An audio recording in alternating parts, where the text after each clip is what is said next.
Hey, Tri-State, it's Roxie Digital with Radio 1039 New York. We're here at the third annual Fostering a Legacy benefit. It's hosted by Jay Farrow, funny comedian who I think just hosted the VMAs or didn't host.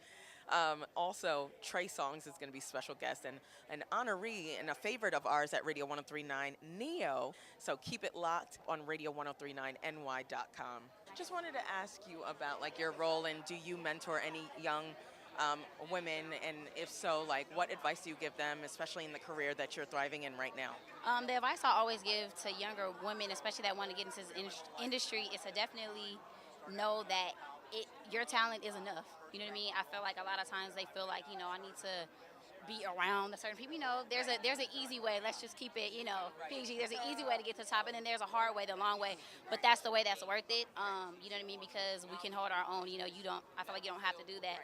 But like I tell everybody, I feel like too, besides your talent, you have to have the work ethic to go with it, and just keep yourself surrounded by the right people. You're obviously an inspiration to a lot of young African American women and just women in general. How do you keep that going? The inspiration going with everything that you're doing, with the products that you put out, and just with everything that's going around us. Well, the name of my company is Carol's Daughter. So I am Carol's daughter. Carol was my mom's name. So in everything that I do, I have to be proud of what I'm doing, and I have to know that she's looking down on me and she's proud of it as well. So if I start from there and I don't do anything that I'm not proud of, that I'm not comfortable signing my mother's name to, then I'm starting off in the right place. And it helps to keep me focused.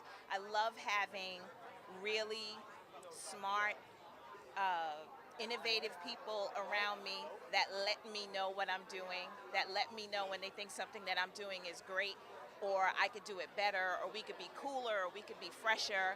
And just being open to that dialogue and not being afraid to hear criticism and just make things better. How much does this event mean to you tonight?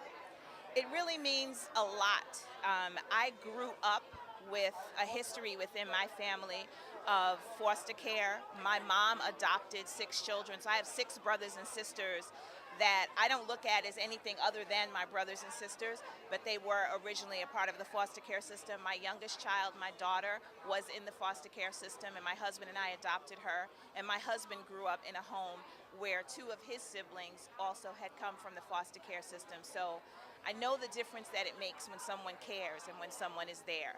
And that's what drew me to this.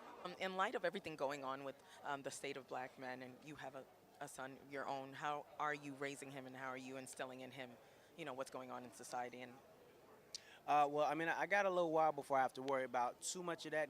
He's only 2, but I definitely plan on instilling in him what it is to be a man, what it is to be a real man, and that is taking care of your family by any and all means necessary, understanding what it is to be respected and not feared, understanding the power of respect, and things like that. Yeah, just making sure that he's going to do something to uplift society as opposed to the other way around. and how do you juggle your career and family?